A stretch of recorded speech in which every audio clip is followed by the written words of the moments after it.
Hi folks, this is Don Meissner with the North Country Fishing Report.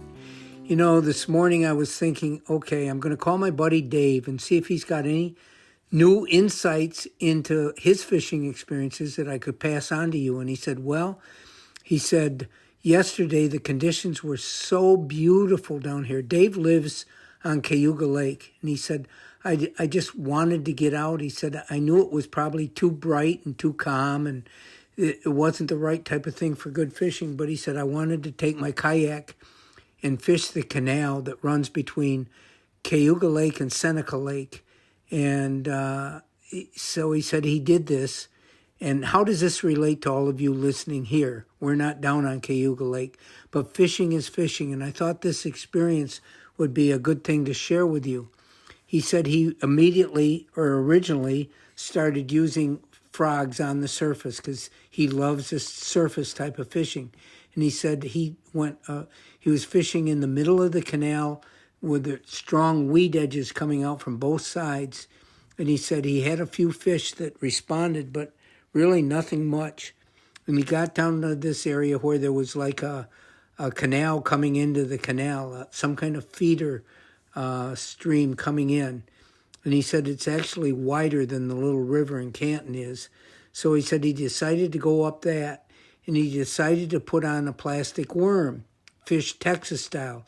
And he did this for a while, and he caught a couple fish, and he thought, well, maybe, I'll try something different. And he decided to try it wacky wormed instead of Texas style. Now, for all of you that don't know what I'm talking about when I say Texas rigged, it means that you hook the hook right through the nose of the worm and then run that down to the where your line's tied on, and then hook the tip of the hook into the worm so it's buried in there so you can cast it into anything.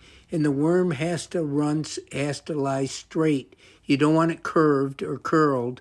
You want it to lie straight.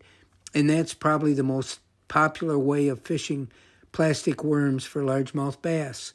But he didn't do all that great with it. He said, honestly, I don't enjoy worm fishing near as much as some of the others. But he said, I decided to try something different. And so he decided to hook his worm wacky styled. And he said he cast out with that, and he got a tangle. And by the time he got the tangle out, he thought he'd hook bottom. And he started to try to get the snag out, and it wasn't a snag, it was a bass. And he caught a beautiful largemouth bass. And so he continued to do this, and he said, I caught 5 or 6. They weren't as big, they were smaller, but he said the bass really responded to this wacky worm. And I've tried to tell you all that before, that when you're worm fishing, there's a tremendous difference in how effective one can be over the other. Most people prefer them Texas rigged. And I've said that when you're wacky worming, that means to hook the worm right in the middle so that both ends of the worms hang down on opposite sides of the hook. But your hook is exposed, and it doesn't look near as natural to me as a Texas rigged worm that's lying straight. Usually worms aren't like that, the way you hook them wacky worm. But for some reason, the fish love them. They love to see that wacky worm style. And with the hook exposed, you're going to hook your strikes much more than when you've got to yank so hard to run that hook point through with the Texas rig. But anyway, he caught a number of fish doing this. So my story is, or the lesson for the day is, that sometimes wacky worm fishing can be so much more effective. For a lot of people, it's more fun because they're going to hook almost every strike they get because that hook point is right there exposed. And the fish they really seem to like worms. I asked Dave, I says, what size worm were you using? He said, well, with a Texas rig, I was using a 6-inch worm. And with a wacky worm, I was using a 4-inch worm.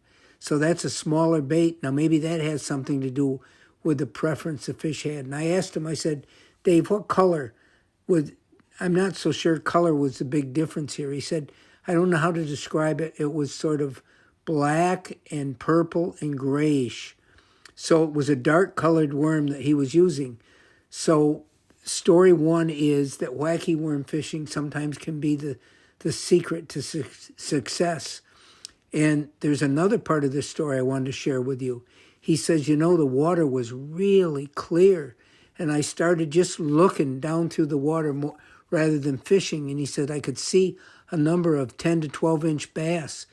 And he said the area was full of them. There was a large number of fish there. But he said then when I put the wacky worm down right next to the kayak, he said these fish would come up and they'd look at it, but not one of them would strike. And the only way I could get strikes was to cast far out past where I could see. So obviously that same distance affected the fish. If he could see the fish in the water, they could see him in the boat. And when they got close to it, it pushed him right away. So this is something that I think it's important for us to realize too, because where we are, the water's most of it is so clear that we can see into the water. We can see the fish, but they can see us too. And when they see us, a lot of times it sends them away. I said to Dave, I can remember a recent time when Rust and I went out in the Grass River and we were fishing muskies, and we had times when we would see a great big muskie following our lure back in. But when it got close to us, it just took off. And it didn't get close enough for us to do the figure 8 thing that they always talk about being so effective for muskies. So this is a lesson I really think we should pay close attention to. We don't want the fish to see us, because if they see us, it can push them away. It puts up all the warning signs, and a lot of times it'll keep them from hitting. And I stress that a lot about wading or about anything. We don't want the fish to know that we're there in their area. We're there fishing for them, but we don't want them to know it, because if they know it, it really could reduce our chances tremendously. So there's 2 lessons to Dave's daily fishing that he went on yesterday that I think affects us a lot. Number 1, that a lot of times by changing the style of what you're using or the approach can make a huge difference. And the other thing is, if we can see the fish, they can see us. And remember, that can push them right away. Until next time, folks, this is Don Meissner with the North Country Fishing Report.